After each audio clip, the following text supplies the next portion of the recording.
Amazon. It's the company that got so big it forced the rainforest to change its name to Brad. And back in November, Amazon announced that it would build a new headquarters in New York City in exchange for a $3 billion tax cut. But then New Yorkers said, maybe we don't want to give you those tax breaks. So today, Amazon clicked cancel order. Fox News alert. Amazon has announced it will not build a second headquarters in New York City.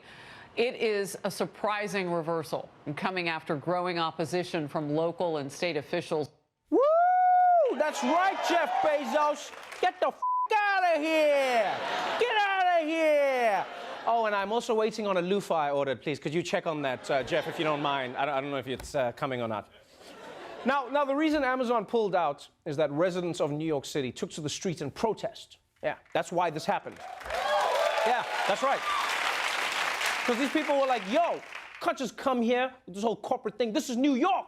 We don't want your corporate bullshit here in the home of Wall Street, Time Warner, and the Trump real estate empire. Forget about it. Let's start with some technology news. If you're a Samsung owner who survived your exploding phone, good news. The new phones break in a less explodey kind of way.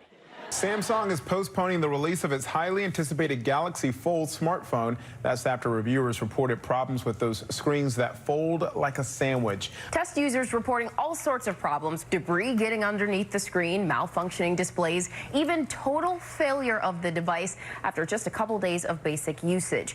Yes, it turns out it isn't a good idea to take a screen and fold it in half. I'll be honest, though. I'm bummed about this because I don't need a folding phone for anything. But I liked this idea, you know? I liked how it made me feel like we were in the future, you know? Like, when was the last time you had a phone that did that? Because new phones are just like, your old phone has 2 cameras, but this one has 3 cameras. Ooh. It makes the background blurry. My grandmother makes the background blurry every time she takes a picture. All right? That's not a feature. But a folding screen, that was futuristic. I just wanted to get this phone so that I could show it off to my uncles in Africa, blow their minds. Just be like, what if my phone could fold? And be like, oh, Trevor, what is this magic? And I'd be, yes, it's magic. Oh, you're a witch. Ban him! Ban him! Be like, it's not magic. Look, it breaks if I fold it. It breaks if I fold it. Oh, it's only a Samsung. Thank God. Okay. If you just bought a brand new iPhone today, you stupid. Apple unveiling its latest set of iPhones today. This is what the new iPhone 11, iPhone 11 Pro, and iPhone 11 Pro Max look like. Apple also unveiling its new Apple Watch Series 5 and its Apple TV Plus streaming service. That service will be available beginning in November for $4.99. Man, Apple is not messing around. They've already taken over phones. All right, now they're trying to take over watches. They're launching TV shows. They're trying to take over video games. Yeah, next year, Popeyes, watch out. They're going to come out with a chicken sandwich. Yeah. It's going to be like, oh, it's so delicious. I just wish the battery lasted longer. Now, of course, the big product this year is the iPhone 11, which also comes in Pro and Pro Max, which I think used to be called Plus and XS, I think. Like, it's horrible for consumers to keep up with. And it's going to mess up how kids learn to count. Yeah, it's like 7, 8, 10S, 10R, 11 Pro. You're like, what comes after that? You're gonna have to wait till next year. And right now, the best 5G technology is made by a Chinese company called Huawei.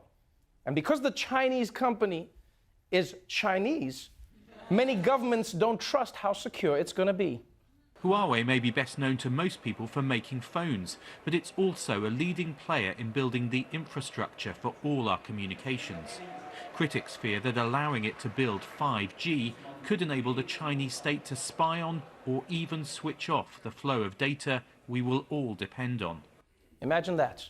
If Huawei becomes the leading 5G provider in the world, then China can spy on everyone, which is terrible, because that's what America wants to do. Yeah, and I know you're judging, well, if America wants to do it, then how do they judge it? That's not the point, all right? You want to do it first. It's like when you cut someone off in traffic and then someone else cuts in front of you, you're like, hey, asshole, that was my move!